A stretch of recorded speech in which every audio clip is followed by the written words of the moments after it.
და ხალხი დაუსვა იმას, რომ ძალიან სწორად იყო დაგეგმილი საქართველოს ლეგიტიმური პრეზიდენტის მიერ ის რომ თანხმედრილი იყო მისი მიმართვა საზოგადოების მიმართ იმ ფარსთან იმ რაღაც ერზაც სახელმწიფოებრივ პროცედურასთან, რომელიც სტარდებოდა პარლამენტში. პირველ რიგში მოდით ხაზი გავუსვათ იმას, რომ დღეს საქართველოში პოლიტიკურად, კონსტიტუციურად, სახელისუფლებო ვერტიკალის თვალსაზრისით, საერთაშორისო კონტექსტით აბსოლუტურად არაფერი არ მომხდარა. რეალურად არაფერი არ მოხდა. იყო რაღაცა ხდომილება საქართველოს პარლამენტის ტერიტორიაზე რაღაცა რიტუალის ჩატარება, რომელსაც არავითარი არც ძალაუფლების კონტექსტში, არც საერთაშორისო კონტექსტში, არც ქვეყნის შიდა საზოგადოებრივ პოლიტიკურ კონტექსტში არავითარი წონა არ ჰქონდა. ერთის მხრივ. მეორეს მხრივ, დღეს იყო ძალიან საინტერესო ილუსტრაცია ქართული პოლიტიკური რეალობის. მართლა ზუსტად შეჯამება გარკვეული კვინტესენცია იმ პოლიტიკური პროცესისა, რომელშიც ჩვენ ვართ. იმიტომ რომ ერთის მხრივ იყო საქართველოს მოქმედი ლეგიტიმური პრეზიდენტი, გასული ხალხთან, გასული, რომელიც პირდაპირ მიმართავდა საზოგადოებას, არა შერჩეულ საზოგადოებას, არა რაღაცა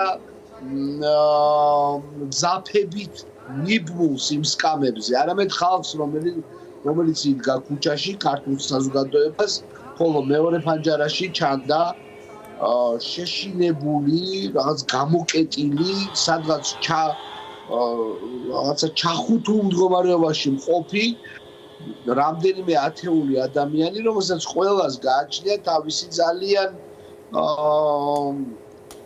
შესაძლო ითქვას მძიმე მიბმა აი ამ პროცედურასთან, რომელშიც ისინი მონაწილეობდნენ. და კარგი ილუსტრაცია იყო, როგორი არის დღეს საზოგადოებრივი პოლიტიკური ვითარება ჩვენ ქვეყანაში. არის ის ჯგუფი ადამიანებისა, რომლებიც ფაქტიურად რამდენიმე შენობაში არიან გამოკეტილები და მათ ამ შენობაში ყოფნას უზრუნველყოფს 4,000 ნიღბიანი ადამიანი, მათ ამ შენობების შორის გადაადგილებასაც უზრუნველყოფს ამ ადამიანთა ჯგუფი და არის დანარჩენი საქართველო ღია გახსნილი პოლიტიკურად ძალიან თამამი და თავისი მიზნების განცხადებელი და ეს საქართველო ნელ-ნელა იმარჯვებს. აი ქალბატონი პრეზიდენტი, რომელიც გააგრძელებს ქვეყნის წარმომადგენლობით ფუნქციას ქვეყნის გარეთ და ასევე ქვეყნის შიგნით, არის ამ პროცესში ძალიან ნათლად გამოხატული და მან ძალიან ნათლად აჩვენა ეს ორი სურათი საქართველოსი. ჩაკეტილი და ნიღბიანი ადამიანების მიერ უზრუნველყოფილი საქართველო თუ გარანტირებული არ საქართველო რა დაჯგუფება და საქართველო რომელიც არის ამ ყველაფრის ირგვლივ. გიორგი, აქ იყო მაინც რაღაცნაირი ორაზროვნება, უბრალოდ საზოგადოებას არ ქონდა ერთმნიშვნელოვანი აზრი ჩამოყალიბებული, იმაზე უნდა გამოსულიყო თუ არა პრეზიდენტი ამ სასახლიდან. თქვენი პასუხი დაახლოებით რაც შეცავალიც გააკეთეთ, შეიძლება ნათელი იყოს, მაგრამ მოდით მაინც განუმარტეთ, რატომ იყო მნიშვნელოვანი, ახლა უფრო მნიშვნელოვანი გამოსვლა, ვიდრე დარჩენა და ორბელიანის სასახლესთან დავის მიბმა. ანუ ეპიცენტრად აი სადღაცა რომელიღაც შენობიდან გამოსვლა არ გამოსვლის საკითხის ქცევა.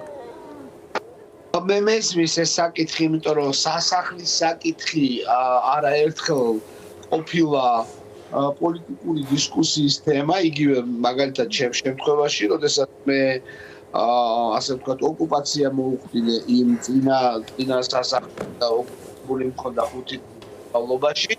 და ამან სხვა შორის პოლიტიკურად კარგად იმუშავა, მაგრამ მოდით ასე ვთქვათ, ეს ყველაფერი არის ტაქტიკა.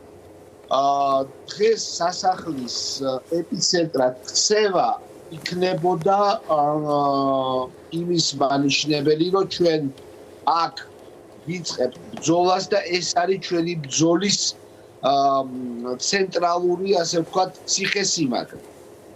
რამდენად სწორი არის ასეთი ლოკაციის შექმნა იმ მომენტში, როდესაც ფაქტიურად მთელი ქვეყანა არის შენს მიერ მოგებული და პირიქით ისინი არიან შენობებში ჩაკეტილები, ეს ტაქტიკის საქმეა. მე ვფიქრობ, რომ სწორი არის, როდესაც თუ შენ გაქვს მოგებული, თუ შენ თავისუფლად შეგიძლია გადაადგილდებოდე თბილისის, ქუთაისის, ბათუმის, ფოთის, ოზურგეთის, წალენჯიხის ქუჩებში, რატომ უნდა ჩაიკეტო ორბელიანების სასახლეში? ჩაკეტვასაც შეიძლება თავისი პოზიტივი ჰქონდეს, მაგრამ ამ შემთხვევაში ჩემი აზრით არა, როდესაც შენ ბევრად მეტ საკონტროლებ, ვიდრე შენი მოწინააღმდეგე და შენი მოწინააღმდეგე ჩაკეტილი არის რამდენიმე შენობაში, მაშინ შენი ასე ვთქვათ სივრცის შეზღუდვა ტაქტიკურად არასწორი. კი ბატონო, ანუ თქვენ ეთანხმებით ბატონო გიორგი სალომე ზურაბიშვილის ამ გადაწყვეტილებას. აქვე უნდა გითხოთ ტრამპის ეს ასე ვთქვათ ბრუნვა გვესმოდა ქართული ოცნების ლიდერების მხრიდან მათზე დამყარებული იმედების.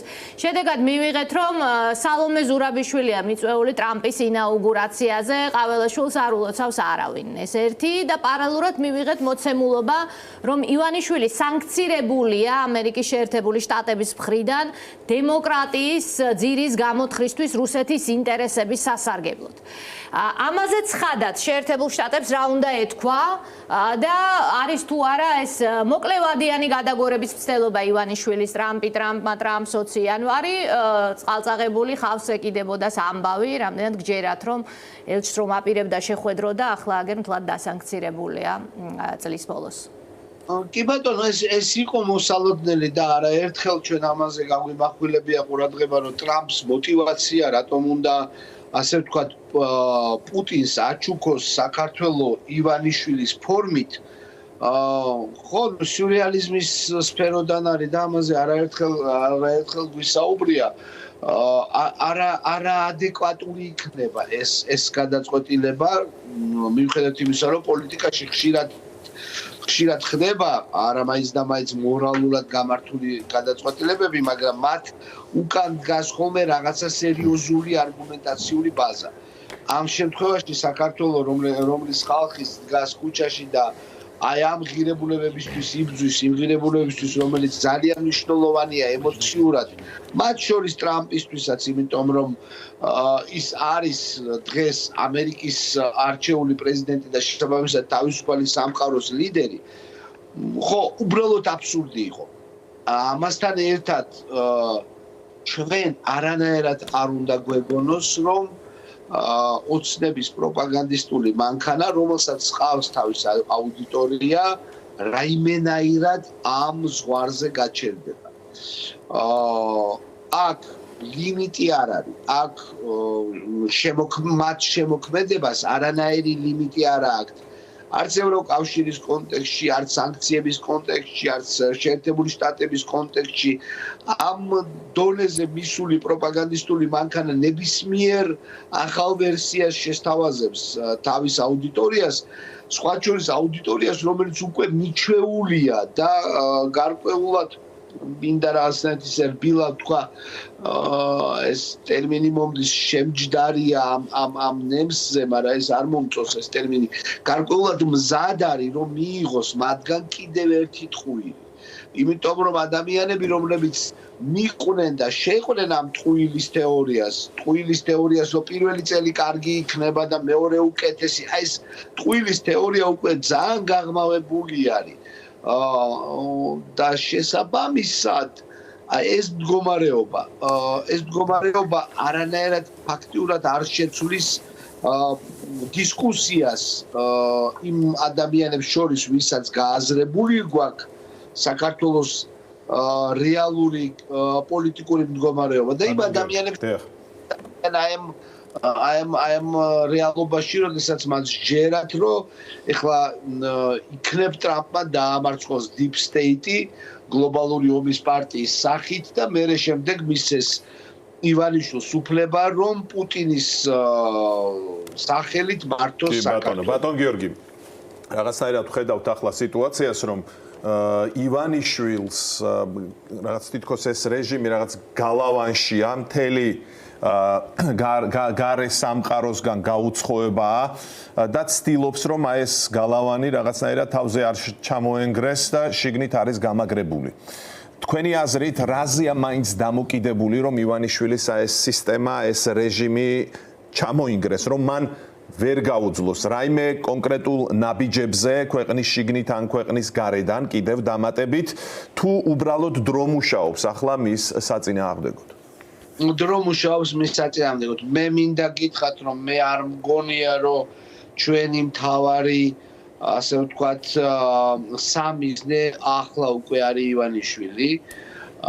ჩემი აზრით, ივანიშვილს თავიდან ბოლომდე გააზრებული აქვს, ის არ არის არც გამოუცდელი, არც გულუბრყვილო, არც არაჭკვიანი ადამიანი. მას ბოლომდეა გააზრებული ის ვითარება, რომელშიც ის არის და ეს ტრაგიკული ვითარებაა, იმიტომ რომ მას თამაში არ გააჩნია.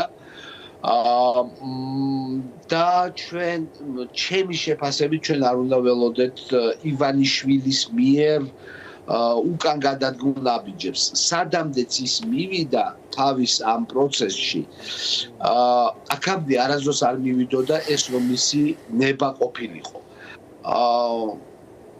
სავარაუდოდ ჩვენ ახლა ვხედავთ ადამიანს, რომელიც არის თავიდან ბოლომდე კონტროლირებადი სრულიად სხვა ძალების მიერ და ბევრად უფრო მეტი არგუმენტით, ვიდრე არის სანქციები, მისი ფული, მისი ფინანსები და ასე შემდეგ.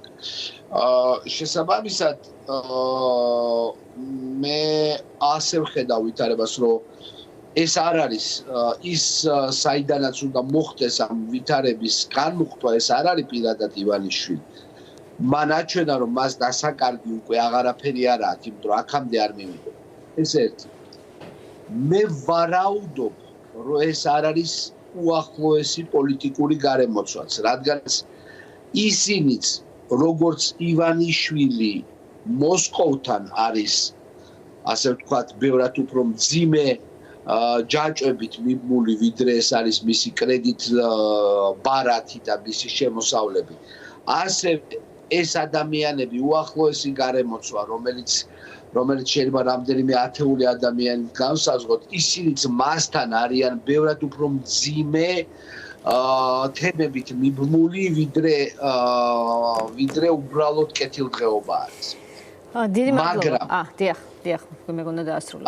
მაგრამ არის ქვედა დონე, აღმასრულებელი დონე, საშუალო დონე, რომლიდანაც რეალურად მოხდება და დაიწყება ჩამოშლა ამ პროცესის იმ ადამიანებიდან, ვინც რეალურად უნდა აღასრულოს და მათ ბევრად მეტი აქვთ დასაკარგი და ბევრად ნაკლები გარანტია.